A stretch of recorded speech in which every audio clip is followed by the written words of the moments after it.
أنت يا ابني تعالَ هنا، هو إحنا كل مرّة أنا اللي أعمل الواجب وأنت تمشي وتسيبني؟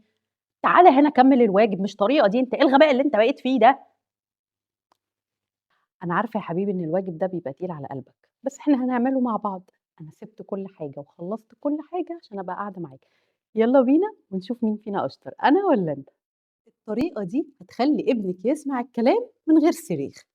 كل ما هتقولي له يالّا يا ابني المذاكرة، الواجب، هتتعاقب، هتقعد في أوضة الفيران، هو مش سامعِك ومش شايفِك ولا هيسمعِك ولا هيعمل أي حاجة من اللي أنتِ بتطلبيها، ولكن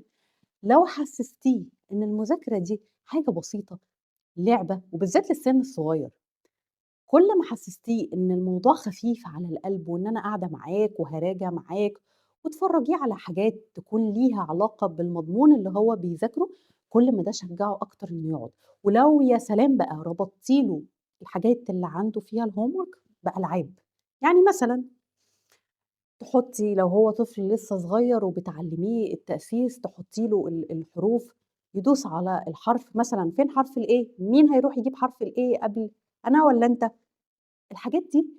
بتخلّيهم يحبّوا المذاكرة، والتحفيز مش عيب، ما قُلناش إن إحنا دايمًا نحفّز الطفل إن هو يقعد يذاكر بالبونبوني والشوكولاتة والحلويات، لكن إحنا بنحاول على قد ما نقدر إن إحنا بندّي له تحفيز، المذاكرة دي بالنسبة له بعبع، هو طول الوقت عايز يقعد يلعب بس. والوقت اللي هو بيقعده عشان يذاكر هو بالنسبة له بيبقى خايف، الوقت ده أنا أقعد ألعب فيه أحسن، أعمل حاجة أنا باحبها، اربطي له دايمًا المذاكرة بحاجة هو بيحبها،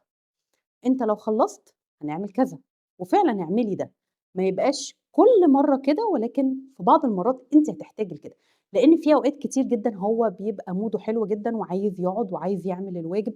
من غير أي مناهدات ومناقشات ومفاوضات ما بنوصلش فيها لأي حاجة. كل ما قعدتِ تزعّقي هو عمره ما هيقعد، وهيقعد بالإكراه ومش هيعمل الواجب صح، ولو عمل حتّة هيسيب لِك التانية ويقول لِك خلاص يا ماما أنا زهقت. بجد اسألوا مجرّب، على قد ما تقدروا حسّسوهم إن المذاكرة دي حاجة سهلة وخفيفة وبسيطة على القلب.